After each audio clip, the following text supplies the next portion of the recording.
So dear students, इस video में इस लेक्चर में हम करने जा रहे हैं ट्रिग्नोमेट्री जो एक्सरसाइज 8.1 है, चैप्टर नंबर 8 का।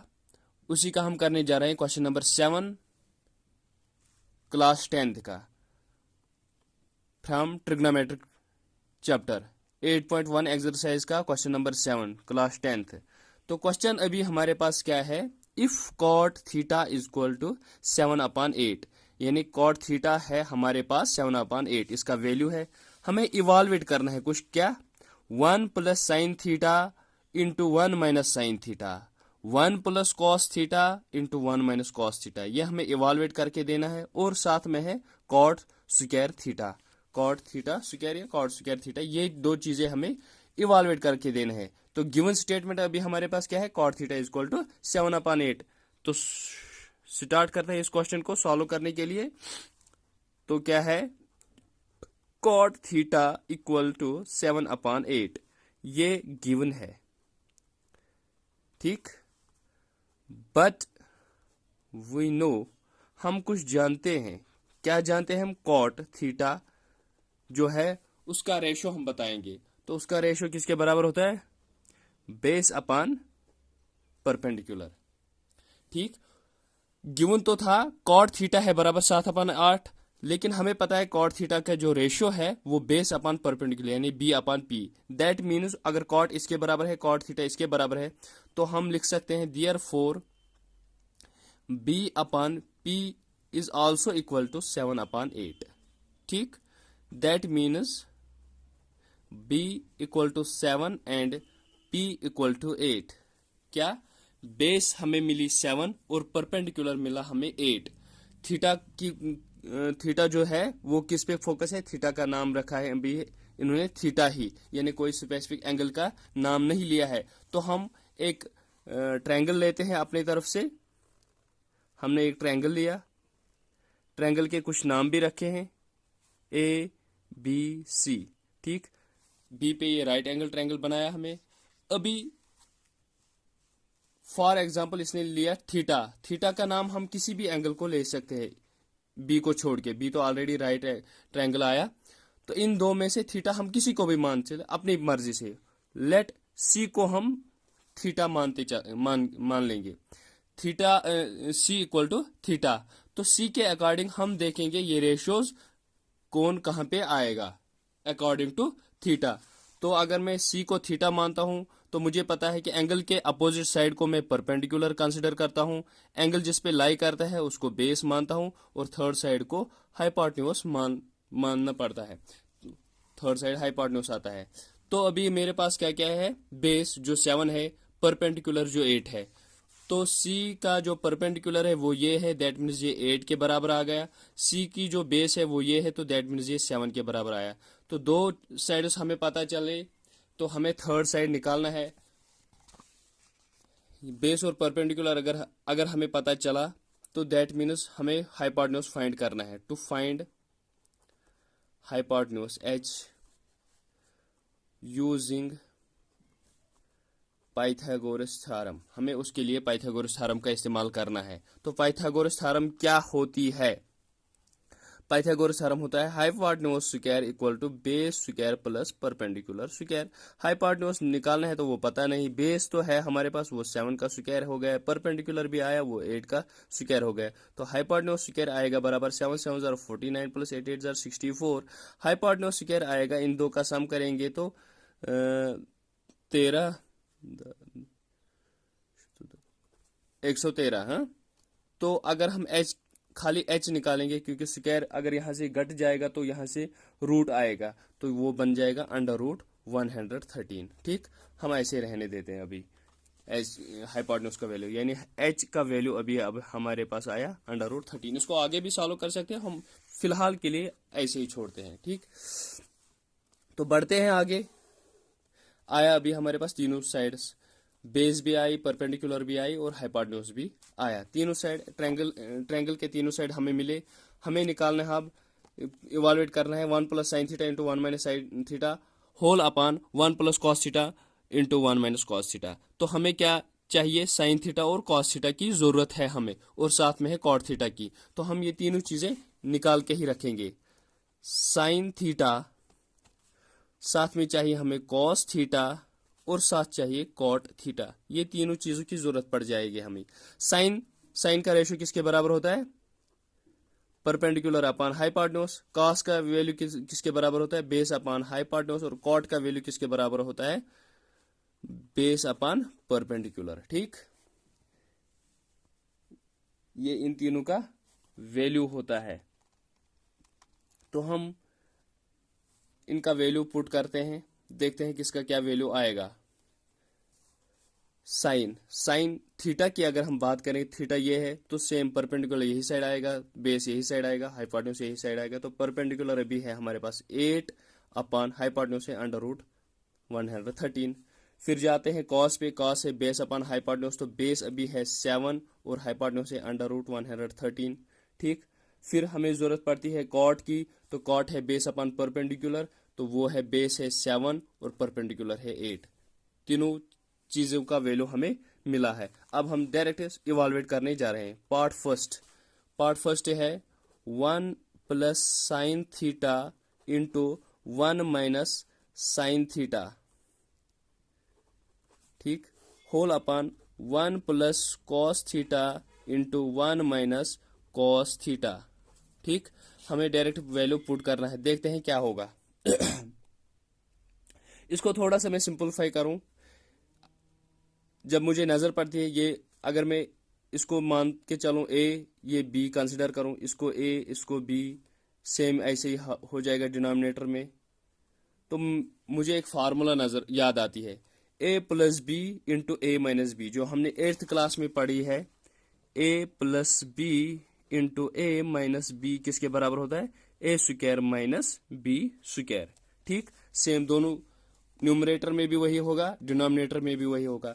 तो हम इस अकॉर्डिंग, इस फॉर्म में तो ऑलरेडी ये है, हमें इस फॉर्म में लिखना है ये, तो हम डायरेक्ट लिख सकते हैं। ए की जगह 1 तो 1 का स्क्वायर, माइनस माइनस फार्मूला का है, बी की जगह साइन स्क्वायर तो साइन स्क्वायर थीटा आएगा, डिवाइड बाय सेम नीचे भी हो जाएगा 1 माइनस कॉस स्क्वायर थीटा। दोनों चीजें हमें समझ में आई, तो हम अब डायरेक्ट वैल्यू पुट करेंगे। ठीक,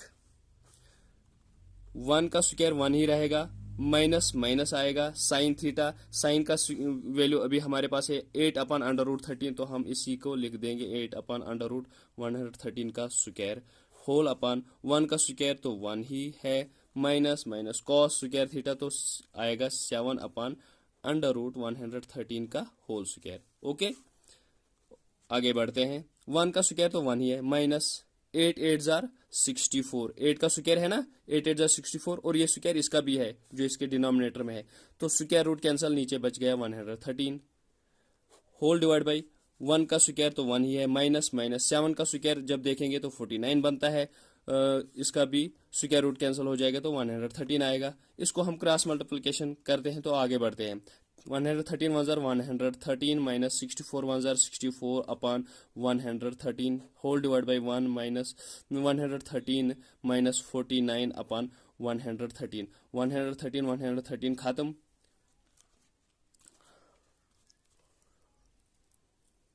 तो ये आएगा, ये हमें लिखता हूं इसका 113 में से जब 64 घट गए तो 49 आएगा शायद, डिवाइड बाई, और 113 में से 49 जब घट गए तो 64 आएगा। ये इसका आंसर आया। ठीक, यहां से ये सिंपलीफाई किया मैंने।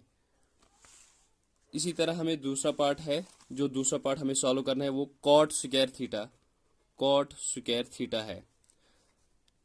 Second part cot square theta, cot का वैल्यू हमें पता चला 7/8, तो हम वैल्यू पुट करते हैं डायरेक्ट, 7/8 का स्क्वायर, 7 7 जार 49, 8 8 जार 64, इसका भी सेम वैल्यू आया, तो हमें ये इवाल्युएट किया है हमने। ठीक, उम्मीद करता हूँ आपको पूरा समझ आ रहा होगा। फिर भी कहीं कोई दिक्कत तो कमेंट सेक्शन में ज़रूर बता दीजिए। बढ़ते हैं आगे, और दोस्तों देखते हैं क्वेश्चन नंबर 8 इसी एक्सरसाइज का क्या कहता है हमसे। इफ अगर 3 cot a = 4, अगर 3 cot a 4 के बराबर है, तो हमें चेक करना है। क्या चेक करना है? 1 माइनस टेन स्क्वायर ए अपन 1 प्लस टेन स्क्वायर ए है बराबर कॉस स्क्वायर ए माइनस साइन स्क्वायर है। अगर इसके बराबर है तो यस, ना है तो नहीं लिख दो, बस ये क्वेश्चन है। कंडीशन एक हमारे पास गिवन है, बाकी ये सारा चेक करना है हमें। तो हम इसको सॉल्व करने जाएंगे। Solve 3 cot a, 3 cot a किसके बराबर है? 4 के। ये जो है ये गिवन है हमारे पास। अगर हम खाली कॉट को देखेंगे किसके बराबर है? Equal to 4। ये 3 जो ये है यहाँ मल्टीप्लाई में है, इक्वल इस साइड जाएगा तो डिवाइड में आएगा, तो कॉट का वैल्यू आया हमें 4/3। लेकिन बट हम जानते हैं, बट वी नो, हम कुछ जानते हैं। क्या जानते हैं? ये जो कॉट ए होता है इसका जो रेशो होता है अकॉर्डिंग टू ट्रिग्नोमेट्री, इसका रेशो होता है base upon perpendicular. Base upon perpendicular जब इसका वैल्यू है तो दैट मीन्स b/p आया हमें 4/3 के बराबर। क्यों? कॉट के दो वैल्यू आए हमारे पास, कॉट ए इसके बराबर भी है, कॉट ए इसके बराबर है, तो ये दो वैल्यू भी आपस में बराबर ही होंगे। इसका मतलब है बेस हमें आई 4, पी आया हमें 3 के बराबर। ठीक, तो यहाँ पे थोड़ा सा हिंट हमें मिलता है कि ट्रायंगल के नाम क्या इसे रखने हैं, क्योंकि इसने एक स्पेशल एक पर्टिकुलर एंगल की बात की, वो है ए, तो हम उसी अकॉर्डिंग ट्रायंगल के नाम रखेंगे। तो हमने एक ट्रायंगल ड्रा करना है फटाफट से, उसके कुछ नाम रखेंगे ABC। ठीक, तो किस एंगल पे अभी फोकस किया है इन्होंने? एंगल ए पे, तो हम एंगल ए पे ही फोकस करेंगे। तो एंगल ए ट्रायंगल के दो साइड हमें पता चले, बेस और परपेंडिकुलर। हम देखते हैं ए का परपेंडिकुलर ये साइड आया तो ये बन गया हमारे पास 3, और बेस ये है तो ये आया 4। ठीक, ये दो चीजें हमें यहाँ से पता चली। अब हमें ये थर्ड चीज फाइंड आउट करना है, इसके लिए हमें करना है use Pythagoras theorem by PT, short में ही लिख रहा हूं मैं। पाइथागोरस थ्योरम की वजह से हमें हाइपोटेन्यूज का पता चलेगा, AC square equal to AB square plus BC square. ठीक, AC स्क्वायर हमें मालूम नहीं है, AB स्क्वायर है वो 4 का स्क्वायर है, प्लस BC स्क्वायर है वो 3 का स्क्वायर आ गया। तो AC स्क्वायर हमारे पास आया 16 प्लस 9। AC स्क्वायर हमारे पास आया 16 प्लस 9 किसके बराबर होता है? 16 प्लस 9 हो गया 25, तो दैट मीन्स AC आएगा हमें 5। जब इसका रूट आएगा तो इक्वल टू आएगा वो खाली 5, स्क्वायर रूट जब खत्म हो जाएगा। ठीक, AC आया हमारे पास 5। ओके, तो आगे बढ़ते हैं हम। इन चीजों का तो पता चला। अब हमें क्या क्या चाहिए? tan चाहिए हमें, cos चाहिए हमें, sin चाहिए। ये तीनों चीजें हम फाइंड आउट करेंगे। tan की जरूरत पड़ेगी तो tan हम लिख देंगे tan A। और किस चीज की जरूरत पड़ेगी हमें? cos A, तो cos A भी हम लिख देंगे। साथ में किस चीज की जरूरत पड़ेगी? और sin A, तो sin A भी हम लिख देंगे। देखते हैं इनका वैल्यू क्या है। tan का वैल्यू किसके बराबर होता है? परपेंडिकुलर अपन बेस के बराबर tan होता है। cos किसके बराबर होता है? बेस अपन हाइपोटेन्यूज। और sin किसके बराबर होता है? Perpendicular upon hypotenuse. ठीक, तीनों का हमने लिख दिया। tan A परपेंडिकुलर 3 है, बेस 4 है, बेस 4 है, हाइपोटेन्यूज 5 है, परपेंडिकुलर 3 है और हाइपोटेन्यूज 5 है। ये तीनों चीजें हमें मिल गई। अब हम वैल्यू पुट करेंगे और देखते हैं हमारा क्वेश्चन क्या बनता है। ठीक, तो देखते हैं हमें चेक क्या करना है। 1 minus ten square A upon 1 plus ten square A है बराबर cos square A minus sine square A। ठीक, ये चीजें हमें चेक करना है। तो चेक करने के लिए हमने पहले ही वैल्यू निकाल के रखे इन चीजों के, हम वैल्यू पुट करेंगे। Okay, 1 minus ten square, ten का वैल्यू क्या है? 3/4, स्क्वायर इसका है, स्क्वायर डाल दिया हमने, डिवाइड बाई 1 प्लस टेन का वैल्यू डालेंगे 3/4 का स्क्वायर है बराबर क्या? कॉस स्क्वायर है। कॉस का वैल्यू क्या है? 4/5 का square minus sine square, sine का वैल्यू है 3/5 का स्क्वायर। ठीक है, बढ़ते हैं आगे स्टूडेंट्स। तो क्या आएगा? 1 माइनस 3 का स्क्वायर हो गया 9, 4 का स्क्वायर हो गया 16/1 प्लस 3 का स्क्वायर हो गया 9, 4 का स्क्वायर हो गया 16 इक्वल टू 4 4 जार 16/5 5 जार 25 माइनस 3 3 जार 9/5 5 जार 25। इसका क्रॉस मल्टीप्लिकेशन करते हैं तो 16 1 जार 16 माइनस 9 16/1 प्लस ये सॉरी इसका भी क्रॉस मल्टीप्लिकेशन करते हैं 16 माइनस प्लस 9 1 जार 9/16 1 जार 16 16 16 खत्म इक्वल यहाँ से क्या आया डिनोमिनेटर सेम है तो 25 एक बार लिखेंगे 16 माइनस 9 कर देंगे यहाँ से। ठीक है, बढ़ते हैं आगे, यहाँ से थोड़ा सा लिख देंगे हम। यहाँ बच गए हमारे पास 16 minus 9/16 plus 9 equal to 16 minus 9/25। 16 minus 9 क्या होगा, वो 7 के बराबर आएगा I think so, divide by 16 plus 9 हो गया 25 इक्वल टू 16 माइनस 9 हो गया 7/25। That means LHS equal to RHS। तो दैट मीन्स ये जो कंडीशन थी हमने चेक किया ये इसके बराबर है, हैनस प्रूव्ड। ये क्लियर हुआ। उम्मीद करता हूँ आपको अच्छे से समझ आ गया होगा। फिर भी कहीं कोई दिक्कत, कहीं कोई परेशानी तो प्लीज़ कमेंट सेक्शन में मुझे ज़रूर बताएं और साथ में इस वीडियो को अपने दोस्तों के साथ शेयर कीजिए ताकि उनको भी फ्री में एक क्वालिटी एजुकेशन मिल जाए। तो चैनल को सब्सक्राइब कीजिए, लाइक कीजिए और कमेंट कीजिए और अपने दोस्तों के साथ ज़रूर इसको शेयर कीजिए। Thank you for watching this video.